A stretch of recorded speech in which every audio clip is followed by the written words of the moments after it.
IT job కోసం చూస్తున్నారా? ఐటీలో కెరియర్ బిల్డ్ చూసుకోవాలనుకుంటున్నారా? అయితే సమాధానం కోడింగ్ ట్యూటర్.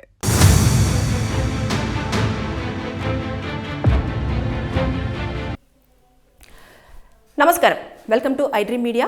నేను మీ సంగీత. భారతదేశం కొత్త నిబంధనల ప్రకారంగా ఒక వ్యక్తి తన స్పర్మ్ని ఒక్కసారి మాత్రమే తన జీవిత కాలంలో డొనేషన్ చేయాలని చెప్పేసి సూచించడం జరుగుతుంది. ఈ కఠినమైన చర్యలు ఎప్పటి నుంచో ఉన్నప్పటికీ కూడా దాన్ని ఎవరూ కూడా పాటించకపోవడం అనేది మనం చూస్తూ వచ్చాం. ఒక వ్యక్తి తన స్పర్మ్ని రకరకాల ఐవీఎఫ్ సెంటర్లో కానివ్వండి, లేదంటే హాస్పిటల్స్లో కానివ్వండి డొనేట్ చేస్తూ వచ్చేవారు. చాలా వాటిలలో కూడా శాంపిల్స్ ఇచ్చేసుకుంటూ వెళ్ళిపోవడము, దాన్ని సేల్ చేసుకోవడం అన్నట్టు. ఒక 50,000కో 80,000కో లేదంటే 20,000కో అంటే వారికి ఉన్న స్తోమతను బట్టేసి చేసుకొని వచ్చేవాళ్ళు అన్నట్టు. అయితే ఇక మీదట గవర్నమెంట్ ఏమని డిసైడ్ అయిపోయింది అంటే, ఎవరైతే స్పర్మ్ డొనేట్ చేయాలనుకుంటున్నారో ఆ వ్యక్తి యొక్క డీటెయిల్స్ అన్నీ కూడా తన ఆధార్ కార్డుతో లింక్ చేయబడి మొత్తం కూడా ఆన్లైన్లో అప్డేట్ చేసి పెట్టాలి. ఎక్కడైనా సరే ఒక్క మహిళకు మాత్రమే తను డొనేట్ చేసిన ఏదైతే స్పర్మ్ ఉంటుందో కేవలం ఆ ఒక్క మహిళకు మాత్రమే యూజ్ చేయాలి అని చెప్పేసి చాలా స్పష్టంగా చెప్పడం జరిగింది. ఇక మీదట విచ్చలవిడిగా ఎక్కడ పడితే అక్కడ స్పర్మ్ అమ్మడానికి లేదు, ఇవ్వడానికి కూడా లేదు. ఎప్పుడైతే అది కూడా ఒక వ్యక్తి ఇప్పుడు స్పర్మ్ డొనేట్ చేశాడు అనుకోండి, ఆ స్పర్మ్ డొనేట్ చేసిన తర్వాత ఆ వ్యక్తి యొక్క డీటెయిల్స్ అన్నీ కూడా పర్టికులర్గా మనం మాట్లాడుకుంటే ఒక ఈ మంత్లో ఏ వ్యక్తి డొనేట్ చేశారు, ఆ వ్యక్తికి సంబంధించిన డీటెయిల్స్ అన్నీ కూడా గవర్నమెంట్కు సబ్మిట్ చేయాల్సి ఉంటుంది. సబ్మిట్ చేసిన తర్వాత ఒకవేళ కనుక ఆ వ్యక్తి ఇంకా వేరే చోటుకు వెళ్ళి తన స్పర్మ్ డొనేట్ చేయాలి అనుకుంటే ఇంకా కుదరదు. వాళ్ళకు తెలిసిపోతుంది, ఆల్రెడీ నువ్వు డొనేట్ చేసావు బాబు, ఇంకా నువ్వు ఇవ్వడానికి కుదరదు, లైఫ్లో ఒక్కసారి మాత్రమే ఇవ్వాలి. ఒకవేళ కనుక ఇది కనుక మేము క్రాస్ చేస్తే మాకు పనిష్మెంట్ ఉండే అవకాశాలు ఉంటాయి, దాంతోపాటు హాస్పిటల్ని సీజ్ చేసే అవకాశాలు ఉంటాయి. కాబట్టి దయచేసి మేము తీసుకోము అని చెప్పేసి ఇక మీదట హాస్పిటల్స్ చెప్పే ఛాన్సెస్ ఉన్నాయి. కాబట్టి గవర్నమెంట్ ఇలాంటి కొత్త నిబంధనలు ఎందుకు పెడుతుందంటే, ఇల్లీగల్గా ఎక్కువ శాతము ఇలాంటివన్నీ కూడా చాలామంది ఏం చేస్తున్నారంటే వాళ్ళ స్పర్మ్ను అమ్ముకొని మరి వారికి పిల్లల్ని కనిచేసి తర్వాత కొన్ని ఇబ్బందులు కూడా క్రియేట్ చేస్తున్నారు. నాకు పుట్టిన బేబీయే కదా, నాకు ఇంత డబ్బులు ఇవ్వండి అని చెప్పేసి డిమాండ్ చేయడం అయితే ఏంటి, ఇకపోతే వారు తీసుకున్న డబ్బులకు నేను సరిపోదు అని చెప్పేసి చెప్పడం కానివ్వండి, ఇలాంటివి మనం చూస్తూ ఉన్నాం. అంటే అంతేకాకుండా కొన్ని ఐవీఎఫ్ సెంటర్స్ కూడా ఏం చేస్తాయి అంటే వారికి 50,000కో లేకపోతే 80,000కో ఇలా మీరు ఇవ్వండి మీకు ఇచ్చేస్తామని చెప్పేసి వాళ్ళు మాత్రం లక్షలలో ఎవరైతే ప్రెగ్నెన్సీ కోసం వస్తారో వారి దగ్గర నుంచి డబ్బులు కలెక్ట్ చేయడం అనేది జరుగుతుంది. ఇలా చాలా వరకు అన్యాయం కానివ్వండి, అదేవిధంగా అక్రమంగా స్పర్మ్ని సేల్ చేయడం అనేది జరుగుతుంది. కాబట్టి దీనిని అడ్డుకోవడానికి మాత్రమే ఇలాంటి కొత్త నిబంధనలు అనేవి ప్రవేశపెట్టడం జరిగింది. కాబట్టి ఇక మీదట ఒక అబ్బాయి తన జీవితకాలం మొత్తంలో కేవలము ఒక్కసారి మాత్రమే తన స్పర్మ్ని ఒక మహిళకు మాత్రమే డొనేట్ చేయాల్సి ఉంటుంది.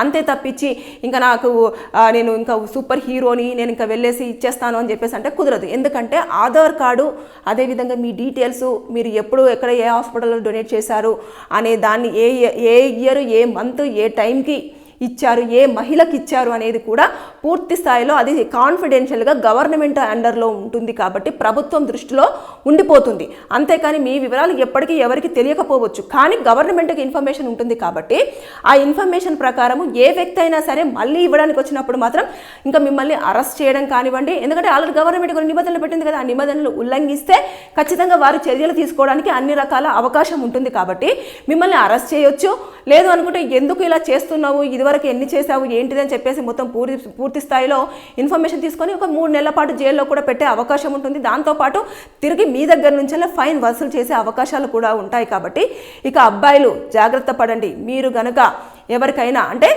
మాతృత్వం అనేది చాలా పవిత్రమైంది. చాలామంది కూడా ఈ రోజుల్లో ప్రెగ్నెన్సీ కోసం చాలా ఇబ్బందులు పడుతూ ఉన్నారు. అయితే దీన్ని ఆసరాగా తీసుకొని చాలామంది వారి దగ్గర నుంచి డబ్బులు ఎక్కువగా వసూలు చేయడము, తర్వాత నెక్స్ట్ బ్లాక్మెయిల్ చేయడము ఇలాంటివి చేస్తున్నారు. కాబట్టి దాని నేపథ్యంలోనే ఎవరైతే మాతృత్వం కోసం వస్తారో వారికి మొత్తం కౌన్సిలింగ్ ఇచ్చిన తర్వాత అప్పుడు వారి దగ్గర నుంచి ఇలా తీసుకోవడం అనేది కొన్ని ప్లేసులలో న్యాయంగా జరుగుతున్నప్పటికీ కొన్ని ప్లేసుల్లో మాత్రం అక్రమంగానే జరుగుతూ వస్తూ ఉంటుంది.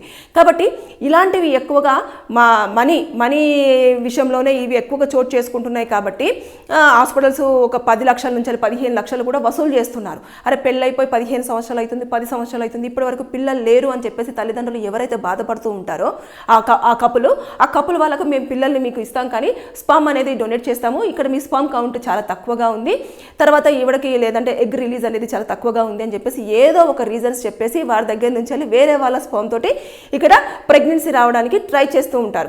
అయితే ఆ సమయంలో ఇది అందరికీ ఒప్పందం ప్రకారమే వాళ్ళకు అగ్రిమెంట్ పేపర్ మీద సంతకం పెట్టి చేసుకొని అన్ని టర్మ్స్ అండ్ కండిషన్స్ నామ్స్ అన్ని తెలియజేసిన తర్వాతనే చెప్తారు. ఇక కొన్ని సందర్భాలలో ఏమవుతుందంటే కొంచెం పెద్ద అఫీషియల్స్ ఉంటారు కదా, కొంచెం మంచి ఎడ్యుకేటెడ్గా ఉండి హై పొజిషన్లో ఉన్న వాళ్ళకు వాళ్ళు ఎక్కడి నుంచి తీసుకొస్తారో ఏంటో మాకు సంబంధం లేదు, మేము ఇన్ని డబ్బులు ఇచ్చేస్తాము, మాకైతే ఖచ్చితంగా మా ఆవిడ ప్రెగ్నెంట్ అవ్వాలి అని చెప్పేసి కొంతమంది ఎక్కడి నుంచి వచ్చారు, ఎవరి దగ్గర నుంచి స్పామ్ కలెక్ట్ చేస్తారు ఏంటనేది పూర్తి వివరాలు లేకుండానే వారు పిల్లల్ని ఎలాగైనా సరే మాకు కావాలి అని చెప్పేసి అంటారు. మాకు ఎంత డబ్బైనా పర్వాలేదు అని చెప్పేసి ఒక వర్డ్ యూజ్ చేస్తారు.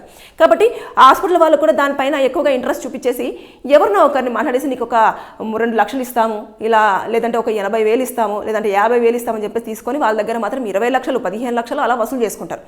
ఇవన్నీ మనం చోటు చేసుకునే గతంలో కూడా సికింద్రాబాద్లో ఒక IVF సెంటర్ పైన కూడా ఆల్రెడీ పోలీసులు రైడ్ చేయడం జరిగింది. అక్కడ ఏవైతే ఉన్నాయో బిచ్చగాళ్ళ దగ్గర నుంచి స్పామ్ డొనేట్ చేసేసుకొని ఈ స్పామ్ని యూజ్ చేస్తే మీకు పిల్లలు పుడతారని చెప్పేసి వారు తీసుకోవడం, వారికి ఒక బిర్యానీ ఇచ్చేసి మాత్రమే స్పామ్ తీసుకున్నారు. ఇక మీదట అలా కాదు, ఎవరైనా స్పామ్ డొనేట్ చేశారు అంటే వారికి సంబంధించిన పూర్తి డీటెయిల్స్ విత్ అన్నీ, ఇంకా వాళ్ళ హెల్త్ కండిషన్ ఏంటి, దాంతోపాటు వాళ్ళ బ్లడ్ గ్రూప్ ఏంటి, వాళ్ళు ఏ ఏరియా నుంచి వెళ్ళి వచ్చారు, ఆ పర్సన్ ఏంటి, ఏ ఉద్యోగం చేస్తున్నాడు, వాళ్ళ తల్లిదండ్రులు ఎవరు, అన్ని పూర్తి వివరాలు తీసుకొని వాళ్ళ బాడీ మొత్తం అంతా చెక్ చేసిన తర్వాత అప్పుడు నెక్స్ట్ స్పర్మ్ డొనేషన్కి పంపిస్తారు. ఆధార్ కార్డు కూడా లింక్ అయిపోయి ఉంటుంది. వాళ్ళ ఆధార్ కార్డు కనుక సెర్చ్ చేసినట్లయితే స్పర్మ్ డోనర్ అని చెప్పేసి కూడా వారికి ఆల్రెడీ గవర్నమెంట్ డిపార్ట్మెంట్స్లలో ఎవరైతే ఉంటారో కాన్ఫిడెన్షియల్స్గా వారి దగ్గర ఇన్ఫర్మేషన్ ఉంటుంది.